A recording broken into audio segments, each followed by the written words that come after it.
ഇന്ന് ഇന്ത്യയിൽ ഏകദേശം 31% പോപ്പുലേഷൻ അറിയപ്പെടുന്നത് മിഡിൽ ക്ലാസ് ഫാമിലീസ് എന്നുള്ള രീതിയിലാണ്. അതിൻ്റെ നമ്പർ നോക്കുവാണെങ്കിൽ ഏകദേശം 430 മില്യൺ എന്ന് പറയാം. അതിങ്ങനെ ദിനംപ്രതി കൂടി വരികയും ചെയ്യുന്നുണ്ട്. പക്ഷേ യഥാർത്ഥത്തിൽ അത്തരം ആളുകൾക്ക് ഗ്രോത്ത് വരുന്നുണ്ടോ എന്നുള്ളതാണ് നമ്മളിന്ന് നോക്കുന്നത്. ഓക്കെ, നമുക്ക് സാധാരണ നമ്മളിപ്പം അടിപൊളിയായിട്ട് ജീവിക്കുന്നുണ്ട്. നമുക്ക് ഒരുപാട് നല്ല വിദ്യാഭ്യാസം, നല്ല ജോലി, ഉയർന്ന ശമ്പളം, അതിൻ്റെ ഭാഗമായിട്ട് തന്നെ നല്ല life style, car, bike, iPhone, അങ്ങനെ ഒരുപാട് കാര്യങ്ങൾ. അതുപോലെ തന്നെ എന്തെങ്കിലും ഒരു എമർജൻസി ആയിട്ടൊരു മെഡിക്കൽ കണ്ടീഷൻ വന്നു കഴിഞ്ഞാൽ ഏകദേശം ഒരു 3 ലക്ഷം രൂപയോളം നമ്മൾ ചിലവഴിക്കുന്നുണ്ട്. ഇൻ കേസ് എന്തെങ്കിലും നമ്മുടെ മൊബൈൽ ഫോണോ അല്ലെങ്കിൽ നമ്മുടെ ലാപ്ടോപ്പോ എന്തെങ്കിലും ക്രാഷ് ആയി കഴിഞ്ഞാൽ അത് നമ്മൾ വേറെ ചിലവ് കാണേണ്ടതായിട്ടുണ്ട്. അതുപോലെ തന്നെ കഷ്ടകാലത്തിന് ഇന്നത്തെ കാലത്ത് ലേ ഓഫും യഥാർത്ഥത്തിൽ വരുന്നുണ്ട്. അപ്പോൾ നമുക്ക് ഇതിൽ നിന്നൊക്കെ വെച്ച് നോക്കുവാണെങ്കിൽ എന്ത് മനസ്സിലാക്കാം, നമ്മൾ യഥാർത്ഥത്തിൽ ജോലി ചെയ്ത് സമ്പാദിച്ച് അത്യാവശ്യം വരുമാനം വാങ്ങിക്കുന്നുണ്ടെങ്കിൽ പോലും നമ്മളിവിടെ ഗ്രോ ചെയ്യുകയല്ല, ശരിക്കും പറഞ്ഞാൽ നമ്മളിവിടെ അതിജീവിക്കുകയാണ്. അങ്ങനെ എപ്പോഴും തോന്നിയിട്ടുണ്ടോ? അതായത് തോമസ് എന്ന് പറയുന്ന ഒരു എക്കണോമിസ്റ്റിൻ്റെ ഒരു ഡാറ്റ അനലൈസ് ചെയ്ത് പറയുകയാണെങ്കിൽ നമുക്ക് ക്യാപിറ്റലിൽ നിന്ന് വരുന്ന റിട്ടേൺസിന് എക്സീഡ്സ് എക്കണോമിക് ഗ്രോത്ത് എന്നാണ് അറിയപ്പെടുന്നത്. അതായത് നമ്മളൊരു ജോലി ചെയ്ത് നമ്മൾ വരുമാനം വാങ്ങിക്കുന്നുണ്ട്, പക്ഷേ ആ ഒരു വരുമാനം നമ്മൾക്ക് ഉള്ള ക്യാപിറ്റലിൽ നിന്നും വരുന്ന വരുമാനം കമ്പയർ ചെയ്യുന്ന സമയത്ത് കൂടുതൽ ലഭിക്കുന്ന എവിടെ നിന്നാണ്? ക്യാപിറ്റലിൽ നിന്ന് വരുന്ന വരുമാനത്തിനാണ്. അതായത് നമ്മൾ പണത്തിന് പുറകെ മാത്രമാണ് ഈ മിഡിൽ ക്ലാസ്സിൻ്റെ ഫാമിലീസും മിഡിൽ ക്ലാസ് ജീവിക്കുന്ന ആളുകൾ റൺ ചെയ്തുകൊണ്ടിരിക്കുന്നത്. അങ്ങനെ വരുമ്പോൾ നമുക്ക് മനസ്സിലാക്കാം എന്താണ് മിഡിൽ ക്ലാസ് ട്രാപ്പ് എന്നുള്ളത്. ഈ ഒരു റിപ്പോർട്ട് പറയുന്ന പ്രകാരം ഒരു മിഡിൽ ക്ലാസ് ഫാമിലിക്ക് ഏകദേശം 1957 ജീവിക്കാനുള്ള സമ്പത്ത് നോക്കുമ്പോൾ അതേ കുടുംബത്തിൽ ജീവിക്കാൻ ഇന്ന് 30% കൂടുതൽ വരുമാനം വന്നിരിക്കണം, അതേ ലൈഫ് സ്റ്റൈൽ മെയിൻറ്റെയിൻ ചെയ്യാൻ വേണ്ടിയിട്ട്. എന്നാൽ നമ്മുടെ ശമ്പളം ആകെ 12% മാത്രമാണ് വർദ്ധിച്ചിരിക്കുന്നത്. അതായത് ഈ ഒരു പണപ്പെരുപ്പം മൂലം നമ്മുടെ സാധനങ്ങൾക്ക് എല്ലാത്തിനും വില കൂടിയിട്ടുണ്ട്. അതുകൊണ്ട് തന്നെ നമുക്ക് സാലറി എത്ര തന്നെ കൂടിക്കഴിഞ്ഞാലും ആ ഒരു പർച്ചേസിങ് പവർ കൂടുന്നില്ല എന്ന് വേണം പറയാൻ വേണ്ടിയിട്ട്. ഈ ഒരു കണ്ടീഷനാണ് നമ്മൾ മിഡിൽ ക്ലാസ് ട്രാപ്പ് എന്ന് പറയുന്നത്.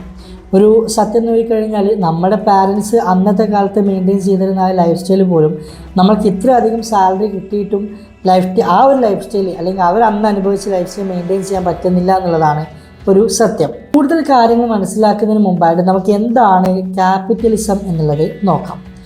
എന്താണ് ക്യാപിറ്റലിസം നോക്കാം. ഉൽപ്പാദന സാമഗ്രികളുടെ സ്വകാര്യ ഉടമസ്ഥത, അതിൻ്റെ സ്വതന്ത്രമായിട്ടുള്ള വിപണി, അതിൻ്റെ ലാഭാന്വേഷണം എന്നിവയൊക്കെ അടങ്ങിയിട്ടുള്ളൊരു സാമ്പത്തിക സംവിധാനമാണ് ഈ ക്യാപിറ്റലിസം എന്ന് പറയുന്നത്. ഒന്നും മനസ്സിലായിട്ടില്ല അല്ലേ? ഈ ക്യാപിറ്റലിസം എന്ന് പറയുന്നത് നമുക്ക് രണ്ടായിട്ട് തരംതിരിക്കാം. ഒന്ന് ക്യാപിറ്റൽ ഓണറും ഒന്ന് ക്യാപിറ്റൽ ലേബറും. ക്യാപിറ്റൽ ഓണർ എന്ന് പറയുമ്പോൾ നമുക്ക് ആ ഒരു വേർഡ് തന്നെ മനസ്സിലാവും, ഒരു ഓണർഷിപ്പ്. അതായത് അദ്ദേഹത്തിന് സ്വന്തമായിട്ട് ഇതുപോലെ സ്റ്റോക്കുകൾ ഉണ്ടാവും, ബിസിനസ്സും കാര്യങ്ങളൊക്കെ ഉണ്ടാവും, അതുപോലെ തന്നെ റിയൽ എസ്റ്റേറ്റ് പോലുള്ള കാര്യങ്ങൾ, അത്തരം കാര്യങ്ങൾ ചെയ്യുന്നവരാണ് നമുക്ക് ക്യാപിറ്റൽ ഓണർ എന്ന് പറയുന്നത്. അതേസമയത്ത് ക്യാപിറ്റൽ ലേബർ എന്ന് പറയുമ്പോൾ നമ്മൾ സാധാരണക്കാരായിട്ടുള്ള മിഡിൽ ക്ലാസ്സുകാരൻ, അതായത് ഒരു 9 to 6 ജോബ് ചെയ്യുക, അതിൻ്റെ വരുമാനം നേടുക, ആ വരുമാനം കൊണ്ട് ജീവിക്കുക, അതായത് പേ ചെക്ക് ടു പേ ചെക്ക്. അതിനെയാണ് നമ്മൾ യഥാർത്ഥത്തിലൊരു ക്യാപിറ്റൽ ലേബർ എന്നുള്ളത് കൊണ്ട് ഉദ്ദേശിക്കുന്നത്. യാനിസ് എന്ന് പറയുന്ന ഒരു എക്കണോമിസ്റ്റ് പറയുന്നത് ഇങ്ങനെയാണ്: capital earns while you sleep, labour earns only when it works. ഉദാഹരണം പറയുകയാണെങ്കിൽ നമുക്ക് വളരെ സുപരിചിതനായിട്ടുള്ള മുകേഷ് അംബാനി എന്താണ്, അദ്ദേഹം ഉറങ്ങിക്കിടക്കുമ്പോൾ പോലും അദ്ദേഹത്തിൻ്റെ ഒരുപാട് ബിസിനസ് ഈ ലോകമെമ്പാടുമുള്ളത് കൊണ്ട് തന്നെ അദ്ദേഹത്തിന് വരുമാനം ലഭിക്കുന്നുണ്ട്. അതാണ് ആ ഒരു ക്യാപിറ്റൽ ഓണർ എന്നുള്ളതിൻ്റെ ഏറ്റവും ബെസ്റ്റ് എക്സാമ്പിൾ എന്ന് പറയുന്നത്. ക്യാപിറ്റൽ ലേബറിന് വേറെ എക്സാമ്പിൾ പറയേണ്ട ആവശ്യമില്ലല്ലോ. ഒരു വ്യക്തിയെ ഷേപ്പ് ചെയ്യുന്നതിന് വേണ്ടിയിട്ട് നമ്മുടെ ഒരു 3 പ്രധാനപ്പെട്ട ഘടകങ്ങൾ നല്ല രീതിയിൽ ഇൻഫ്ലുവൻസ് ചെയ്യുന്നുണ്ട്. അതിൽ ഒന്നാണ് വിദ്യാഭ്യാസം, മറ്റൊന്ന് മീഡിയ, മറ്റൊന്ന് സൊസൈറ്റിയാണ്. ഇപ്പം വിദ്യാഭ്യാസം, മീഡിയ, സൊസൈറ്റി, ഈ 3 കാര്യങ്ങളും ഒരാളെ യഥാർത്ഥത്തിൽ ഒരു ക്യാപിറ്റൽ ലേബറാക്കി മാറ്റുന്നതിന് വേണ്ടി മാത്രമാണ് ഹെൽപ്പ് ചെയ്യുന്നത്. അത് കുറച്ചുകൂടി ഒരു ഇൻഡെപ്റ്റായിട്ട് നോക്കുകയാണെങ്കിൽ നമുക്ക് ഇന്നത്തെ കാലത്തൊരു കൾച്ചറൽ ക്യാപിറ്റൽ എന്ന് പറയുന്ന ഒരു ടേം നമുക്ക് പറയാൻ പറ്റും. എന്താണ് ഈ ഒരു കൾച്ചറൽ ക്യാപിറ്റൽ നോക്കുകയാണെങ്കിൽ, these are the invisible rules we learn that define that we think success means. അതായത് നമ്മുടെ പൂർവികരായിട്ടുള്ള ആളുകൾ, നമ്മുടെ ഫാമിലിയൊക്കെ നമ്മളെ പറഞ്ഞ് പഠിപ്പിച്ച കുറച്ച് കാര്യങ്ങളുണ്ട്. അതായത് എക്സാമ്പിൾ പറയുകയാണെങ്കിൽ നമ്മൾ ജോലി ചെയ്ത് കഴിഞ്ഞ് അതിൽ നിന്ന് കിട്ടുന്ന വരുമാനം, അതാണ് നമ്മളെ ഏതായാലും സക്സസ് എന്ന് പറയുന്ന രീതിയിൽ നമ്മളെ പറഞ്ഞ് നമ്മളെ പഠിപ്പിച്ചിരിക്കുന്നൊരു കാര്യമാണ്. അത് നമ്മൾ മനസ്സിലാക്കേണ്ട കാര്യം എന്ന് പറയുമ്പോൾ പഴയ കാലത്ത് ആ ഒരു നൂറ്റാണ്ടുകളെ പഴക്കമുള്ള ഒരു വിദ്യാഭ്യാസ രീതിയിലൂടെയാണ് നമ്മളിപ്പോൾ പോയിക്കൊണ്ടിരിക്കുന്നത്. അതായത് ഒരു സ്കൂളിൽ പോവുക, സ്കൂളിൽ മികച്ച മാർക്ക് വാങ്ങിക്കുക, മികച്ച മാർക്ക് വാങ്ങിച്ചു കഴിഞ്ഞാൽ അവിടെ നിന്ന് ഒരുപാട് അപ്രീസിയേഷനും കാര്യങ്ങളും കിട്ടും. അത് കഴിഞ്ഞാൽ മറ്റൊരു കമ്പനിയിലേക്ക് ഇൻ്റർവ്യൂ അറ്റൻഡ് ചെയ്യുക, അതിന് ഹയർ ആകുക, അതിൽ നിന്ന് വരുമാനം വാങ്ങിക്കുക. ആ ഒരു രീതിയിലേക്ക് മാത്രമാണ് ഇന്നത്തെ കാലത്തെ വിദ്യാഭ്യാസം നമ്മളെ മുന്നോട്ട് കൊണ്ടെത്തിക്കുന്നത്. ഒരിക്കൽ പോലും ഒരു ബിസിനസ് തുടങ്ങുന്നതിനെക്കുറിച്ചോ അല്ലെങ്കിൽ ഒരു ഗ്രോത്ത് അല്ലാതെ ഒരു ക്യാപിറ്റൽ ഉണ്ടാക്കിയെടുത്ത് അതിൽ നിന്ന് ഗ്രോത്ത് ഉണ്ടാക്കിയെടുക്കുന്ന രീതിയിലോ അത്തരം ഒരു ടോക്കുകളോ കാര്യങ്ങളോ ഒരിക്കലും നമ്മുടെ ഇന്നത്തെ ഒരു സൊസൈറ്റി നമ്മളെ പറഞ്ഞ് പഠിപ്പിക്കുന്നില്ല. അതാണ് ഒരു കൾച്ചറൽ ക്യാപിറ്റൽ ഉദ്ദേശിക്കുന്നത്. നമ്മളെ ഫാമിലി എപ്പോഴും പറയുന്ന കാര്യം നമ്മൾ സേഫായിരിക്കുക, അതുപോലെ തന്നെ ഒബീഡിയൻ്റ് ആയിരിക്കുക, റിസ്ക് എടുക്കാൻ പാടില്ല.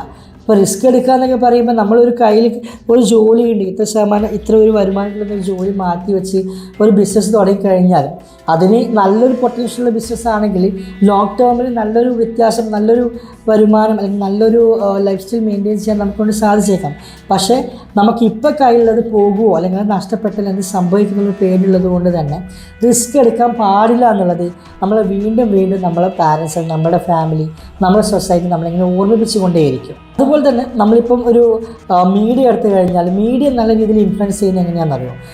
നമുക്കറിയാം, ഒരു പണക്കാരനായിട്ടുള്ളൊരു വ്യക്തിയെ നമ്മളൊരു സിനിമയിലോ അല്ലെങ്കിൽ മറ്റേതെങ്കിലും ഒരു ഇതിലോ കാണുകയാണെങ്കിൽ അദ്ദേഹത്തിന് വലിയൊരു വാഹനം ഉണ്ടാവും, അതുപോലെ തന്നെ അവരെ മെയിൻറ്റെയിൻ ചെയ്യുന്ന ലൈഫ് സ്റ്റൈല്, വസ്ത്രധാരണം, ഡ്രസ്സ്, കാര്യങ്ങളൊക്കെ അങ്ങനെ അത്തരത്തിലുള്ള കാര്യങ്ങൾ, അതായത് റിച്ച് ആയിട്ടുള്ള പേഴ്സൺസ് ഇങ്ങനെയാണെന്നുള്ളത് നമ്മൾ അടിച്ചേൽപ്പിക്കുന്നതിലൂടെ നമ്മുടെ മനസ്സിനുള്ളിൽ തന്നെ ഒരു വേർതിരിവ് ഉണ്ടാക്കിയെടുക്കുകയാണ്. നമ്മൾ എത്ര തന്നെ വരുമാനം സമ്പാദിച്ചു കഴിഞ്ഞാലും അതൊന്നും റിച്ച് അല്ല, ഇത് മാത്രമാണ് റിച്ച് എന്നുള്ളൊരു തോട്ട് അടിച്ചേൽപ്പിക്കുന്നതിന് വേണ്ടിയിട്ട് ഈ ഒരു മീഡിയ വളരെയധികം ഇൻഫ്ലുവൻസ് ചെയ്യുന്നുണ്ടെന്നാണ് നമുക്ക് പറയാൻ പറ്റുന്നത്. അതുപോലെ തന്നെയാണ് ഈ സൊസൈറ്റി എന്ന് പറയുമ്പോൾ നമുക്കറിയാം, നമ്മുടെ കുടുംബത്തിൽ ഒരു രണ്ട് ബ്രദേഴ്സോ രണ്ട് മക്കളുണ്ടോയെന്ന് വിചാരിക്കും. അതിൽ ഒരാൾ നല്ല രീതിക്ക് ജോലി ചെയ്ത് ചെയ്യുന്ന ഒരാൾ, മറ്റൊരാളെന്ന് വെച്ചാൽ സ്വന്തമായിട്ട് ബിസിനസ് ചെയ്യുന്ന ഒരാൾ. അപ്പോൾ ഒരാൾ ഫാമിലിയിലേക്ക് ഒരു ബന്ധം വന്നു കഴിഞ്ഞാൽ ആ ബന്ധം നമ്മളെ പാരൻസിനോടേക്കും മക്കൾ എന്താ ചെയ്യുന്നതെന്നുള്ളത്. അന്നേരം പാരൻസ് എന്താ പറയുക, സാധാരണയായിട്ടുള്ള പാരൻസ് എന്താ പറയുക, ഒരാൾക്ക് നല്ല ജോലിയുണ്ട്, ഇവിടെയാണ് ഇന്ന കാര്യങ്ങളൊക്കെ ചെയ്യുന്നത്. മറ്റേ ഒരു സംടൈംസ് ഒരു പുച്ഛം പോലെയാണ്, അവനൊരു ബിസിനസ് എന്നൊക്കെ പറഞ്ഞ് സമയം കളയാണ്, കാശ് കളയാണ്. പക്ഷേ അതിൻ്റെ പിന്നിലെന്ന് വെച്ചാൽ ഈ ചെയ്യുന്ന ഒരു വ്യക്തിക്ക് അതിൻ്റെ കൃത്യമായിട്ടുള്ള പൊട്ടൻഷ്യൽ എന്താണെന്നുള്ളതും അതിൻ്റെ ഗ്രോത്ത് എന്താണെന്നുള്ളതും മനസ്സിലാക്കിയിട്ടുണ്ടാവും. പക്ഷെ ആ ഒരു കാര്യം നമ്മുടെ പാരൻസ് മനസ്സിലാക്കുന്നില്ല. കാരണം അവർ ജീവിച്ചു വന്നൊരു സിറ്റുവേഷൻ, അവരുടെ എക്സ്പീരിയൻസ് അങ്ങനെയാണ്. മേ ബി നമ്മുടെ പാരൻസ് ഒരു കാലത്ത് ബിസിനസ് പോലുള്ള കാര്യങ്ങൾ ചെയ്തിട്ട് എന്തെങ്കിലും ബുദ്ധിമുട്ട് നേരിട്ട് ആയവരായിരിക്കാം. അല്ലെങ്കിൽ റിസ്ക് എടുക്കാനുള്ള മടി, റിസ്ക് എടുത്തു കഴിഞ്ഞാൽ എന്ത് സംഭവിക്കും അല്ലെങ്കിൽ നമുക്ക് ഒരുപാട് നഷ്ടങ്ങൾ ഉണ്ടാവും എന്നുള്ള തോട്ടാണ് നമ്മൾ ഇത്തരം കാര്യങ്ങളൊന്നും പിടിച്ച് വലിക്കുന്നത്. ഈ മിഡിൽ ക്ലാസിനെ കുറിച്ച് പറയുമ്പോൾ നമുക്കൊരു റിപ്പോർട്ട് നോക്കാം. നിങ്ങളിപ്പോൾ സ്ക്രീനിൽ കാണുന്ന റിപ്പോർട്ട് എന്ന് പറയുമ്പോൾ ഏകദേശം 1971-ലും 2016-ലും അമേരിക്കയിൽ വന്നിട്ടുള്ള ഒരു മാറ്റമാണ്, ഒരു പോ റിസർച്ച് സെൻറ്റർ നടത്തിയിട്ടുള്ള മാറ്റമാണ്. 1971 ഏകദേശം 61% ആളുകളായിരുന്നു മിഡിൽ ക്ലാസ്സായിട്ട് അവിടെ ജീവിച്ചുകൊണ്ടിരുന്നത്. അതേസമയത്ത് ആ ഒരു നമ്പർ 2016 ആകുമ്പോഴേക്ക് ഏകദേശം 52% കുറഞ്ഞിട്ടുണ്ട്. അത് എല്ലാ ആളുകളും മിഡിൽ ക്ലാസ് എന്നുള്ള ട്രാപ്പിൽ നിന്ന് മാറിയിട്ട് അതിൻ്റേതായിട്ടുള്ള മാറ്റങ്ങൾ കൊണ്ടുവന്ന് അടുത്ത സ്റ്റെപ്പിലേക്ക് മാറിക്കൊണ്ടിരിക്കുകയാണെന്നാണ് പറയാൻ പറ്റുന്നത്. അതേസമയം നമ്മുടെ ഇന്ത്യയിലേക്ക് എടുത്തു പോയി കഴിഞ്ഞാൽ ഏകദേശം ഒരു 23 കോടിയിലധികം ആളുകളായിരുന്നു നമ്മുടെ ഇന്ത്യയിൽ കോവിഡിന് ശേഷം ദാരിദ്ര്യത്തിലേക്ക് വീണിട്ടുള്ളത്. അതുപോലെ തന്നെ ഏകദേശം 2% ആളുകൾ മാത്രമാണ് ഏകദേശം 25 ലക്ഷത്തിന് മുകളിൽ വരുമാനം വാങ്ങിക്കുന്ന ഫാമിലി എന്ന് പറയുമ്പോൾ. അപ്പോൾ ഒരു മിഡിൽ ക്ലാസ് വെച്ച് നോക്കുമ്പോൾ ഏകദേശം ആ ഒരു മിനിമം സാലറി വേജസിന് താഴെ ജനിക്കുന്ന അത്തരം ഫാമിലികളിൽ ജനിക്കുന്ന കുട്ടികളെ സംബന്ധിച്ചിടത്തോളം അവരൊരു ഹയർ ക്ലാസ്, റിച്ച് ആവുന്ന ഒരു ലെവലിലേക്ക് എത്തണമെങ്കിൽ വളരെയധികം ബുദ്ധിമുട്ടാണ്. അതേസമയത്ത് ഞാൻ നേരത്തെ സൂചിപ്പിച്ച 25 ലക്ഷത്തിന് മുകളിൽ വരുമാനമുള്ള ഫാമിലിയുള്ള ഒരു റിച്ച് കിഡ്സ്, നമുക്ക് അങ്ങനെ പറയാം, ആ റിച്ച് കിഡ്സ് ആവുന്ന കുട്ടികളെ സംബന്ധിച്ചിടത്തോളം അവർക്ക് ഉയർന്ന വിദ്യാഭ്യാസം ലഭിക്കുന്നുണ്ട്, ഉയർന്ന നെറ്റ്വർക്ക് ഉദ്ദേശിക്കുന്നത് വെച്ചാൽ നിങ്ങളൊക്കെ കേട്ടിട്ടുണ്ടാവും, നമ്മളെ കൂടിയുള്ള ആളുകൾ അല്ലെങ്കിൽ നമ്മൾ സമ്പർക്കം ചെയ്യുന്ന ആളുകൾ എത്രത്തോളം അടിപൊളിയാണോ, എത്രത്തോളം വെൽത്തിയാണോ, എത്രത്തോളം സക്സസ് ആണോ, അത്രത്തോളം നമുക്ക് ഉള്ളിലുള്ള സക്സസ്സും കൂടാൻ ചാൻസ് കൂടുതലുണ്ട് എന്നുള്ള കാര്യം പലപ്പോഴും പറയാറുണ്ട്. അതൊരുപാട് ആളുകൾ പറഞ്ഞിട്ടുള്ളതാണ്. അതാണ് ഈ നെറ്റ്വർക്ക് കൊണ്ട് ഉദ്ദേശിക്കുന്നത്.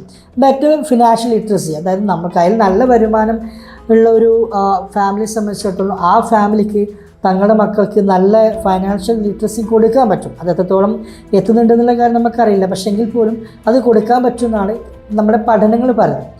അതുപോലെ തന്നെ മിഡിൽ ക്ലാസ്സിൻ്റെ ഒരു മെൻറ്റാലിറ്റി നമുക്കറിയാമല്ലോ, work hard you will be rewarded. നമ്മൾ ഒരുപാട് ഹാർഡ് വർക്ക് ചെയ്ത് കഴിഞ്ഞാൽ നമുക്ക് വരുമാനം കിട്ടും. ആ വരുമാനം വെച്ച് വേണം നമ്മൾ മുന്നോട്ട് പോകാൻ വേണ്ടിയിട്ട്. അതിന് പണപ്പെരുപ്പം പോലുള്ള കാര്യം വന്നു കഴിഞ്ഞാൽ നമുക്കത് എത്ര പണപ്പെരുപ്പം വന്നു കഴിഞ്ഞാൽ അത് തന്നെ നമുക്ക് വളരെ എഫക്റ്റ് ചെയ്യുകയും ചെയ്യും.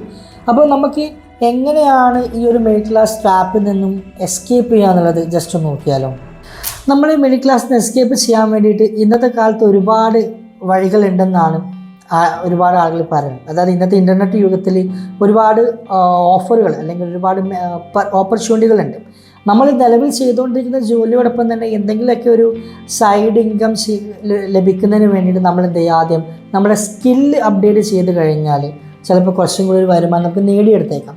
സ്കില്ല് എന്ന് പറയുമ്പോൾ സെയിൽസ് ആകാം, റൈറ്റിംഗ്, മാർക്കറ്റിംഗ്, കമ്മ്യൂണിക്കേഷൻ. ഈ സ്കില്ലുകൾ നമ്മൾ നേടിയെടുക്കുകയാണെങ്കിൽ നിങ്ങൾക്ക് പാർട്ട് ടൈം ആയിട്ടോ അല്ലെങ്കിൽ സ്വന്തമായിട്ടോ ഒരു വരുമാനം കണ്ടെത്തുന്നതിന് വേണ്ടിയിട്ട് എന്തെങ്കിലുമൊക്കെ ചെയ്യാൻ പറ്റും. അതായത് ഇപ്പം നോക്കുവാണെങ്കിൽ ഇപ്പം നമുക്ക് നിലവിലൊരു റൂളുണ്ട്, ഗൂഗിൾ പോലുള്ള കമ്പനികളിലൊക്കെ അപ്ലൈ ചെയ്തുകൊണ്ടിരിക്കുന്നു എന്ന് പറയുന്ന റൂളാണ് 70-20-10 റൂൾ. 70-20-10 റൂൾ എന്ന് പറയുമ്പോൾ 70% അല്ലെങ്കിൽ 70 എന്ന് പറയുന്നത് നമ്മൾ നിലവിൽ ഇപ്പോൾ ചെയ്തുകൊണ്ടിരിക്കുന്ന ജോലി ആണ് നമ്മൾ 70% കണക്കാക്കുന്നത്. ബാക്കിയുള്ള 20% എന്ന് പറയുന്നത് നമ്മൾക്ക് നിലവിലെ സ്കിൽ അപ്ഗ്രേഡ് ചെയ്തുകൊണ്ട് അതിൽ നിന്നും വരുമാനം കണ്ടെത്തുക അല്ലെങ്കിൽ അതിൽ നിന്നൊരു ക്യാപിറ്റൽ ഉണ്ടാക്കിയെടുക്കുക എന്നുള്ളത്. മൂന്നാമത്താണ് 10 എന്ന് പറയുന്നത് നമ്മൾ എക്സ്പെരിമെൻ്റ് ചെയ്യുക. അതായത് നമുക്ക് കൂടുതൽ വരുമാനം നേടുന്നതിന് വേണ്ടിയിട്ട് അല്ലെങ്കിൽ മാറ്റങ്ങൾ വരുന്നതിന് വേണ്ടിയിട്ട് എക്സ്പെരിമെൻ്റ് ചെയ്യാൻ വേണ്ടിയിട്ട് ആ ഒരു 10%. അതാണ് ഈ 70-20-10 റൂൾ എന്ന് പറയുന്നത്. അപ്പോൾ ഇങ്ങനെ ചെയ്യുന്നതോടൊപ്പം തന്നെ നമുക്ക് എന്തെങ്കിലും ക്യാപിറ്റൽ ഉണ്ടാക്കുന്നതിന് വേണ്ടിയിട്ട് നല്ലതാണ്. ഇന്നത്തെ കാലത്ത് നമുക്ക് ഗോൾഡിൻ്റെ ഒക്കെ റേറ്റിൻ്റെ ഒക്കെ പോക്ക് നമുക്ക് കണ്ടാൽ മനസ്സിലാവുമല്ലോ.